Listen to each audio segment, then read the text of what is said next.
what's going on, guys? I'm out here in the garage, and as you could tell, I've got a table full of goodies. What I have here, ARB air locker for the front Dana 60, and all the supporting mods to go with it. The ARB is something I always wanted in the truck, even when it was a gasser. It just, I think, opens up the possibilities for being off-road. And it also gives you that drivability that I've always been after with the build. I know we've taken some turns going to the 43s and that amount of lift that's on it, but the goal is to still have this truck be able to go down the highway and be a functional rig. So we're working to that. So, with that goal in mind, we're here. We're also going to be visiting the front steering, getting rid of all that bent up stuff and going to a high steer setup. Those parts are currently in the mail, and it works out pretty well because they're not taking up room here. We can install all this, and by the time those parts come in, we should be ready for them. So, what do we have here? Like I said, we have an ARB air locker. It's an RD, I believe 167, 410 gears and down. And then if I ever want to change up gearing, I go to a thick cut gear and go to like 456s, 513s, whatever you want there. So I got the ARB. Then you can see here I got axle shafts. These are our US gear. I believe, oh, they're Chrome-Moly, but I believe I was told or read that these are made in the same factory as Yukon's. I think they're in India, based out of India. But I picked these up off Amazon. I'll put all the links down below. But this is actually a 35 spline outer. Stock Dana 60, I believe, is a Dana 30 spline. So these are a bit beefier. This is usually where people have failures on this outer portion. So I'm gonna leave them bagged up until we're putting them in. But I've got something good to go with them. I've got these Yukon Hardcore Locking Hubs. For the most part, I'm leaving this all covered up. I don't want to be scratching that up yet. I want them to look pretty out on the trail. But I did open up the actual mechanism here. So this is how you actually lock your hubs.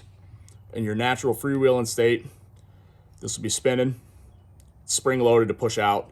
But then when you go and you force it in, when you turn your hub, it'll go and it'll find its home and lock in. So now you're locked in and ready to go off-road and your front hubs are locked. You undo them, you go back to spinning. So, I needed them because I went to the 35 spline outer. The stock ones are 30 spline, they won't fit on, so I got these. And then, the last two things I got here are U-joints. I got the U-joints that came with the kit, with the axle shaft kit. I read some reviews that the U-joints aren't the best, that they've had some issues with them. So I went out and just got some old reliable Moog. Moog, I think, had some reliability issues. They went overseas or to Mexico for a little bit, but now I heard they're a lot better. I've ran them for a long time. I like them. And so I got two of them. I'll keep these U-joints as spares. And then I got an install kit for the front end. So, got a lot of goodies. We'll put the truck up on some jack stands and we'll get to tearing it apart. On a side note, it's already partially torn apart, and by that I mean it's missing a rear drive shaft. I was going down the road the other day, and I blew it apart. I'll add in that video here. I was out actually doing some driving around for my transmission. Had a little shifting issue I was playing with, and then all of a sudden I heard not really heard much of a noise, but it's got a really terrible rumble. So I'm looking around, and something rubbed on my tires. No. Well, it looks like the drive shaft is, that's all she wrote. So I'm going to take this off, drive it home in front wheel drive, and figure out what's going on there. So first damage that we had with the Bronco. So that's what we found with the rear drive shaft. I talked to the guys at Tom Woods. They're pretty surprised by it. I sent it back, and they're currently going to evaluate it and see if it's warranty or not. And we'll have to look into if we need to beef it up some. So those are the current projects with the truck, and let's get to cracking on it. So we got the truck up on jack stands. First things first, we're gonna pull off these tires and also the spacers underneath. But before we do that, we can take a look at these old hubs. There's some sort of corrosion in there, so I wasn't able to go and tighten down these screws that are in there holding this hub on. I tried drilling it out, it just wouldn't come out. I don't even know if it's the right hardware. It's what it came with the truck or with the donor. So I ran it, but this thing's plastic in the middle. I think this is right from Ford. They work. but they don't really inspire confidence. So I'm happy to be upgrading to something a little bit newer there. But now let's take these tires off. That was the last lug nut, and Ben called out the Super Swamper. Yep. It's probably got about 50 plus pounds on them, maybe 60, 70. So let's see how it goes. I think I see a hernia in your future.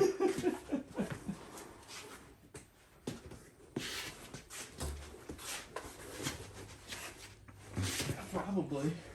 Just let it down. Just watch out it doesn't bounce, because it'll bounce. Oh, why don't you go pick it up and you'll get your picture with it? No. Worth a shot, right? How was that, Ben? Oh, it sucks. Let's see if you do all four. Nope.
So I got the new outer here, and here's the old one. The only concern I'm having here is this new one fitting through the spindle. As you can see, I kind of got them flush here on the bottom, and the 30 to 35 spline is, 35 is significantly bigger. But yeah, this thing should definitely hold up a little bit better than this one does. Not that this one broke yet, but it's early. So let's pull this off and see if it fits. All right, so good news. She fits. It was tight going through the seal, but it goes in there, fits through. And that's about all you could get. You're not getting any bigger than that. So here, let me put this down over here. And let's compare this to the stock one. I'm gonna pull it out and put it on a table too. But let me just put the two next to each other. Maybe even I'll put it like that so you can see. But this next down on here, on this one, you see it significantly next down. Where on this one, it's pretty much the same size shaft all the way through. End to end, it's a lot. So, this is really where the power meets the ground, this locker up here. I think this is a pretty worthwhile upgrade. So let me go pull this axle shaft out, put them on the table, lay them side by side with the new one, and let's see what we're thinking. So here's the final product.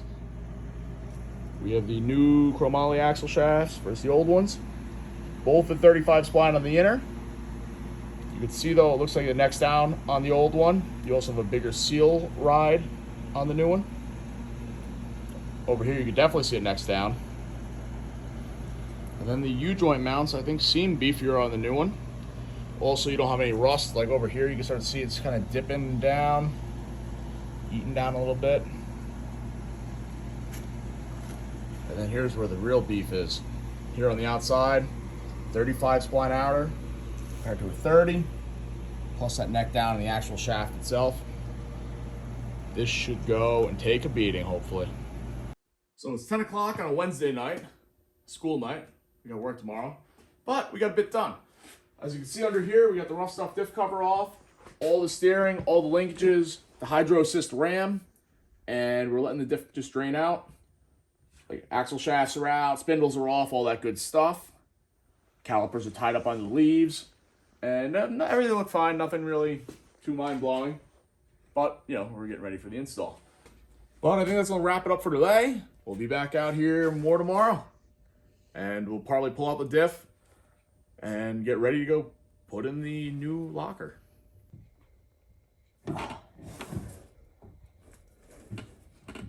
Oh, here she comes.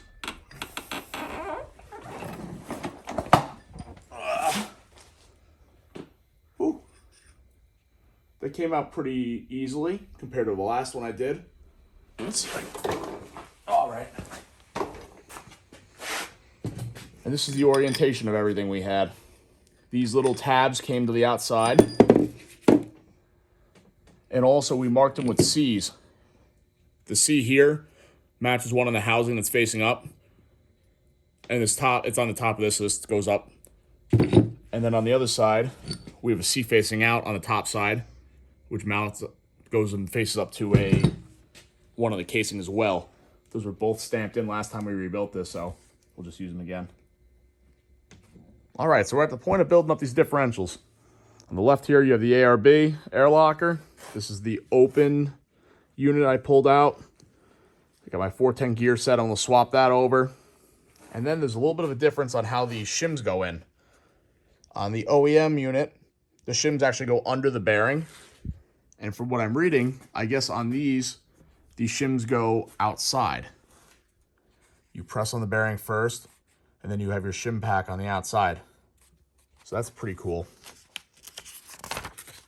So I'm going through doing the reading on that, and we'll get back to you. Also, we have a brand new rebuild kit. Opened it up, looking through everything. Everything looks good.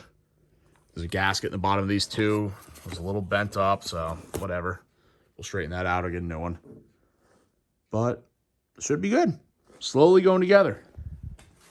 We have to pop the seals out down here. Everything else we got apart.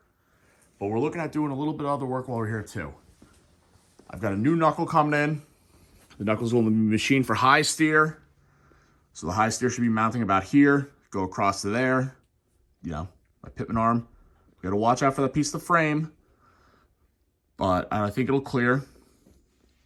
But what we're thinking about doing maybe is welding in a little bit extra here, an extra bit of mount, and drilling a second hole about 2 inches forward.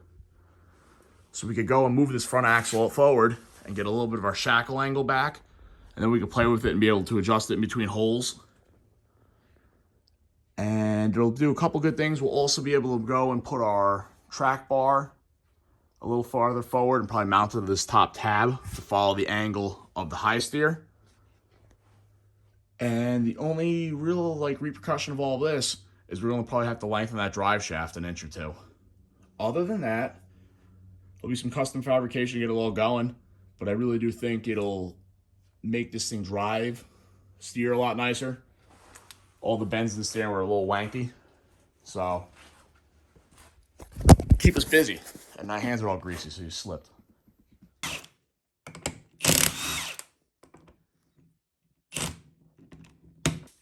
Threaded in the bolts a little bit. We're able to give them a tap, and that ring came right down.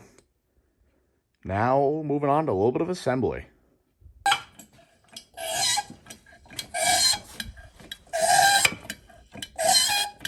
Bearings are on, and we've come to a pretty cool point. We did some tests with my dad's transmission the other week, and we were able to actually get it to actuate via air, and that's powered off hydraulics. This is powered off air, so I'm like, we should be able to get it to actuate via air. So let's see. You can hear that, I'm hoping. Oh, that's air.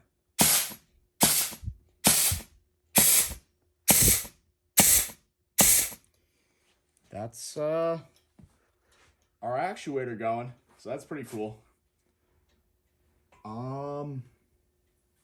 Yeah, I'm pretty happy with that. So now I got to go back. I got to measure that. I got to get shims going because right now I just have this pressed right up against the bearing seat.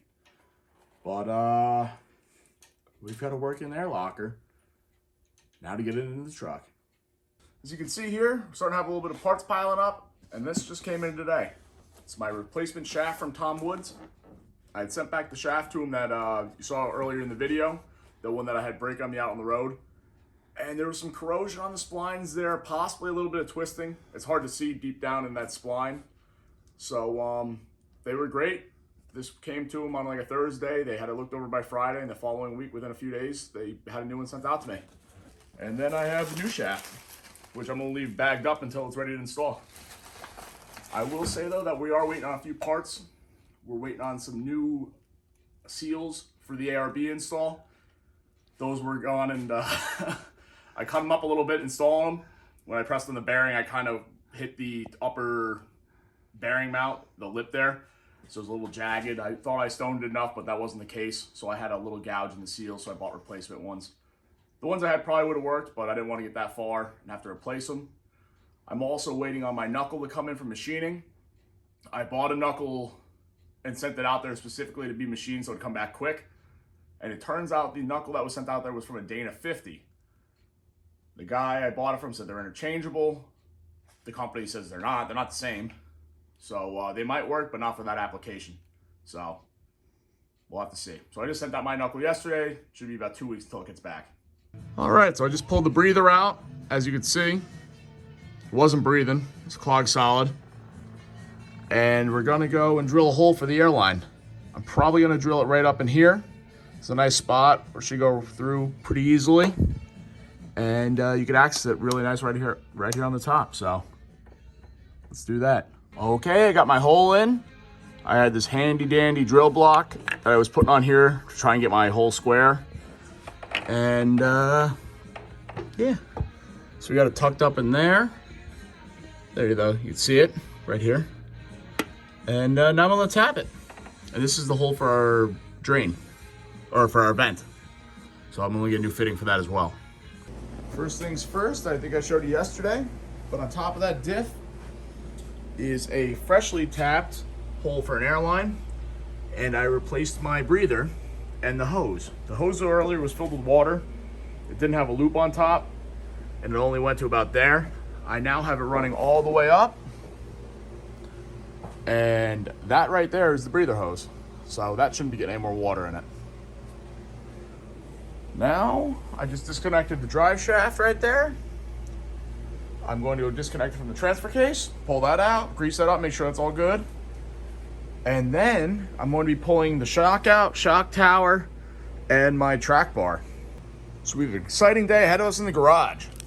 As you can see here, my ARB seals came in, fresh ones, to replace the ones that I had damaged slightly. And we're gonna go and get this diff installed. We're still waiting on the knuckle on that side, so we're not gonna be able to get everything done. But my plans for today are to go and take some brake cleaner rags, clean out the axle tubes on both sides, make sure they're good. New seals, which shouldn't be a big deal. I also just got a seal install tool from Advanced Auto. It's like 35 bucks, but should make it a little bit easier. Hopefully they fit right size and all. And from there, I'm gonna go and build out this side. So I got the stub shaft, like the little axle shaft that goes in there. Spindle, I'll clean out, I'll re-grease everything. Then brakes, rotor, and then the locking hubs on the outside. Also, I'll be able to go and run my airline up to the little fitting on top there. And start running that back and go find a place for our compressor. So, should be a fun day. Now let's go play with some brake clean. Nothing too crazy going on here. Just taking a little bit of brake clean, cleaning out these tubes. There's not a lot of gunk in them because I cleaned them last time.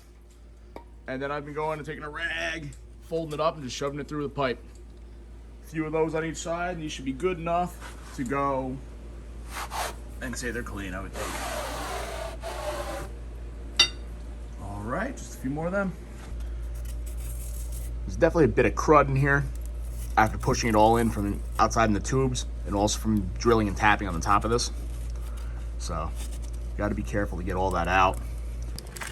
So here is the seal driver set that I got from Advanced Auto. Usually I just use like a socket or something, but it's kind of tight in there. So I thought it might just be a good idea to get something like this. And yeah, we'll open it up, give it a look, make sure one of these actually fits on here, but it looks like we'll be in luck. Look at that, the big one fits perfectly. We'll use that and we'll tap these right in. And I'll probably put a little bit of RTV around the outside of these seals just to make sure that we end up with no leaks. All right, seal one is in. This is prior RTV over here. I don't know if that's from like when they put the axle tubes in, they use RTV, but you can see then there's my RTV a little deeper in. But yeah, went in pretty easily. I will say this thing was nice to have. This was the perfect tool for the job. So let's do the other side here, and we'll get to putting the diff in. All right, so we got the axle seals in here and here. They're the ones that keep the oil from navigating out away from the pumpkin. And we have the differential in. This is the ARB diff. We didn't get any footage of putting that in because the thing is heavy as hell. It's like all hands on deck actually getting it into where it needs to be. And also the shims that have to go on the outside here as well. And then if someone needs to hold it, you have to put the caps on. It's a lot going on. But now that I have it in here, you can see this is the copper line that I'm going to go and hook up to my air feed. And what I have here is a dial indicator, and I'm checking the backlash in my gear setup. So what I did was I put it on here, it's stuck to the housing, and you go and you set the gear up against it, and then I adjusted the gauge, so right now it's zeroed out. And then what you want to do is you're checking how much the gear can move before your pinion moves. So I'm just kind of doing it by feel. I'm sure you could also lock in your pinion, but right now it's at 0, and there I'm about 7 it looks like. So I believe the spec on this axle's like 6 to 10 is where you want to be on backlash, around there. So I'm pretty happy with that. If that's 7, it's a little tighter than we had it before, I believe. We had taken the same shims that we had on the other axle, or the other differential, the open diff, and transferred them onto here. We made everything so it looked like it copied. But the issue we were running into was that it was actually a little bit loose side to side, and when we turned the diff in the middle, this copper line would actually twist with it. So now we put an extra 10,000 shim here, spread it a little bit wider, and it was tighter shoving it in. So I think we've got it figured out, and we'll go put some yellow stuff on here. It looks like mustard, and we'll check our gear pattern.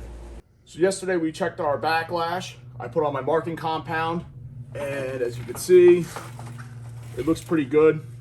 We're centered on the pattern in and out, so that's the depth of our pinion. And also we had good mesh like left and right, and that would be our backlash that would adjust that. So overall I think it looked pretty good, so we're going to run with it. So we were able to go and start moving along with assembling the axle. First thing I did was my dad gave me the idea of putting a little bit of rubber hose over this copper line that the air goes through for the air locker, because it gets pretty tight down in here. So I went and I put some rubber line over the top of it, and then I bent it all, and I put it through the fitting up top here. And I will say ARB supplied some real nice hardware. I was pretty impressed with those lines. And now we're able to actually test the unit. I went and installed a new 35 spline shaft. Well, this was always 35 spline in the inner, but the outer was the new 35 spline outer. And if you go and you twist this now, it acts as an open differential and nothing spins. You can see that my U-joint's not moving there because the least resistance is on the passenger side, so it's not moving. But if I were to go give this air, it'll lock this solid, and when I twist it, it'll start moving that. So let's give that a little test. There we go. We got a functioning air locker. So pretty happy about that. It's been a long time coming to get to that point. And now we're at the point of putting in our new Yukon hubs. So I was looking through a little deeper on the parts with the Yukon kit, and I saw the snap rings they give us. They're pretty cool. They're actually lapped. So I guess they go on a little bit easier, and they hopefully stay on. You don't have to worry about them popping out. Thought that was pretty cool.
So we got the hub in. Like I said, this is the Yukon Extreme Hardcore Off-Road hub. We're in free right now. And right now just the rotor here is spinning. The hub on the inside's not, or the axle shaft I mean. And now we'll go, we lock the hub, and we're locked in, and we have the axle shaft spinning. So the hub install was a success also. Hope you guys enjoyed the video, and stay tuned for some more good stuff going on. That's the ARB onboard air, and I'll give you a little sneak peek here of what we're doing. So every good onboard air system needs a tank, right? Well, check out what we got going on. All right, stay tuned and we'll go through more of it. Have a good one, guys.